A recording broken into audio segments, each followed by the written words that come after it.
So Xavi Alonso to Real Madrid, here we go, and it's a good news to see a young coach being appointed as a Real Madrid manager. You know the club's hierarchy, how it is.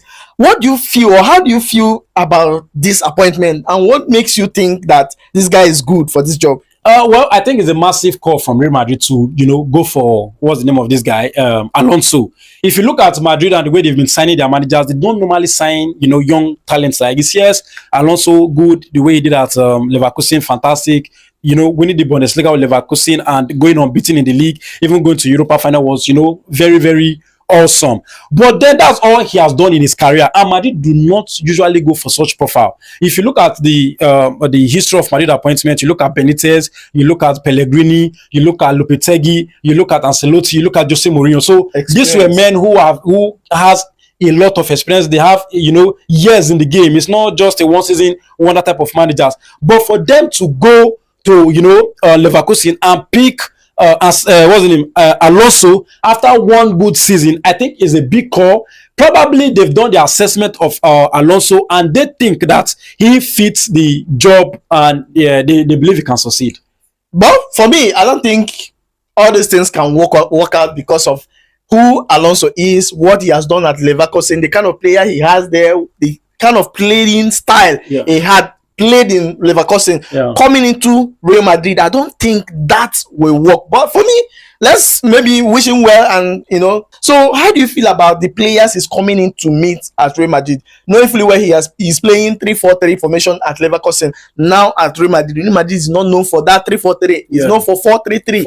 And the kind of players that are there: Vini, Mbappe, Rodrigo, coming at their midfield, Bellingham and co. You think those players can be able to, kind of enhance themselves, or maybe let's say Alonso will be able to enhance them, refine them to be able to play that kind of pattern he wants to play at Real Madrid? Well, I think this is a very big issue for Alonso. It's going to be very big for him because you look at these young managers nowadays and you look at the way they manage. Young managers, you go to Arteta, from Arteta, you go to Alonso, from Alonso, you can even go to Amorim, and then you can still drag it down to Maresca.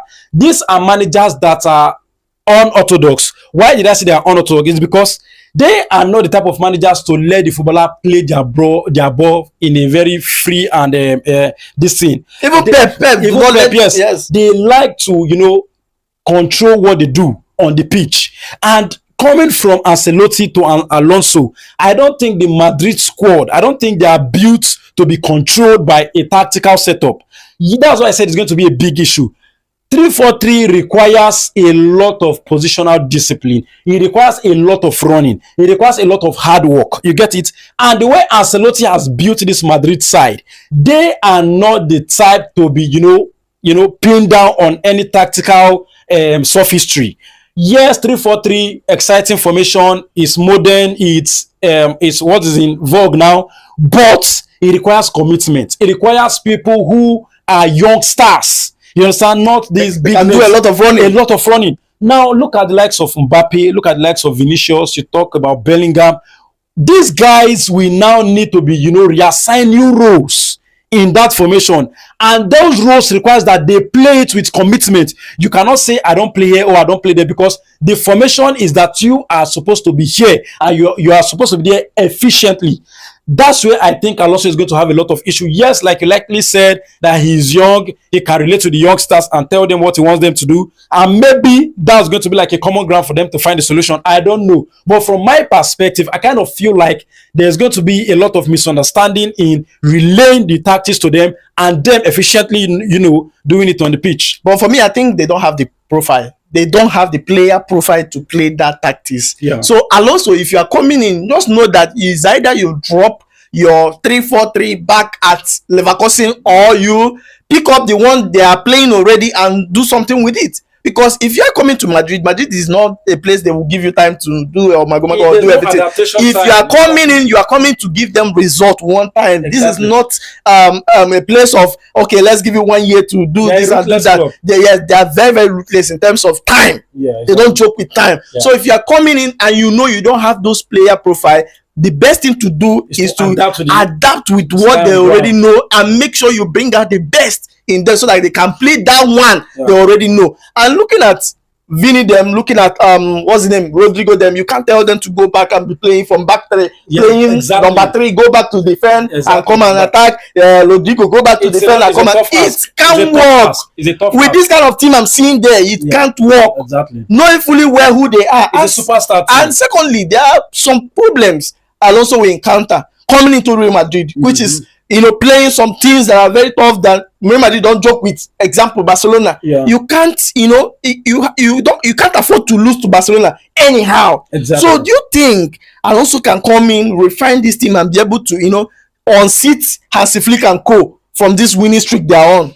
Yes, I think the part of the reason why they've gone on for to appoint Alonso was to kind of like combat this guy Hansi Flick's tactics, because you look at Hansi Flick, the young stars at Barcelona, he has been able to, imprint himself into them. The way they play, you can see that they understand what they are doing on the training ground and they are very committed to it and they run. Now, coming to Real Madrid, can Ancelotti's guys, you understand, serve the purpose of Alonso?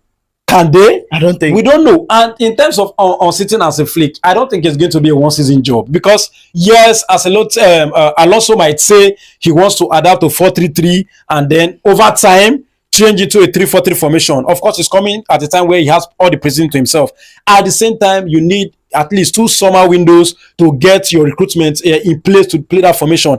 And that means that within those periods, those slacks, as a Flick must have built a strong base at Barcelona.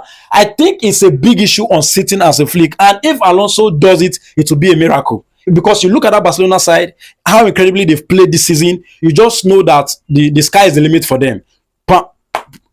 Talented youngsters. Look at Yamal. Look at the likes of this guy from Leeds United, Rafinha, who has found excellent from there. And Gerard Martin too. A lot of these guys are there, and you know that there's still room for improvement. So who is in Real Madrid? Is Mbappe, Vini, and co. These are guys that are already superstars. Can you refurbish them into a new style?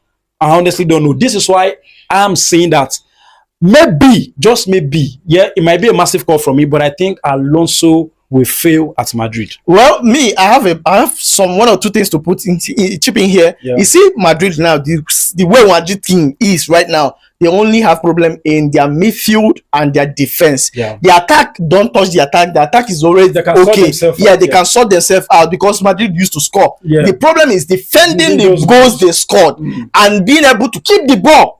They don't keep the ball. Before they know it, they lose the ball. They lose the ball easily. So it means that their midfield, the holding midfielder, defensive structure is not that okay.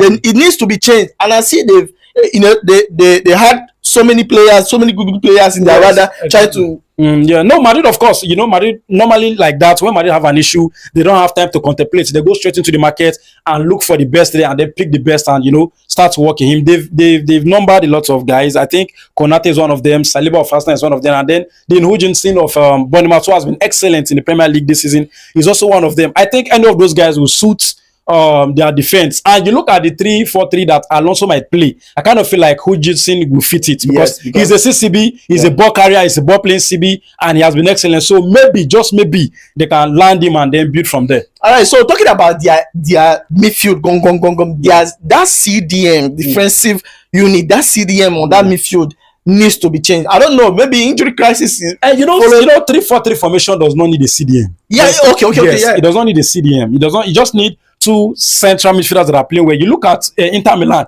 you can't pinpoint somebody who sits back. You get it? It's Kanuglu and Mkhitaryan and co that are running the midfield. Even at Leverkusen, you cannot pinpoint anybody who is a hard worker in that midfield. It's just players who can play the ball, who can keep it and run with it. You get it? So I kind of feel like what they just need is a serious ball playing midfielders. You get it? That is also athletic. That's what they should go for, and they are there. All right, so Madrid fans out there, what are your expectations? What do you think about this guy coming into your club and knowing fully well that he plays a different type of football compared to what Madrid is playing? Do you think he can succeed at Real Madrid with this formation, or do you think he can come in and adapt with the one Vini's and Mbappe them are playing already? What do you think? Let me know your thoughts on the comment section, and please don't forget to follow us on all social media platforms at Football Analysis 247, and also subscribe to our YouTube channel at Football Analysis 247. Thank you for watching, and see you on the next one.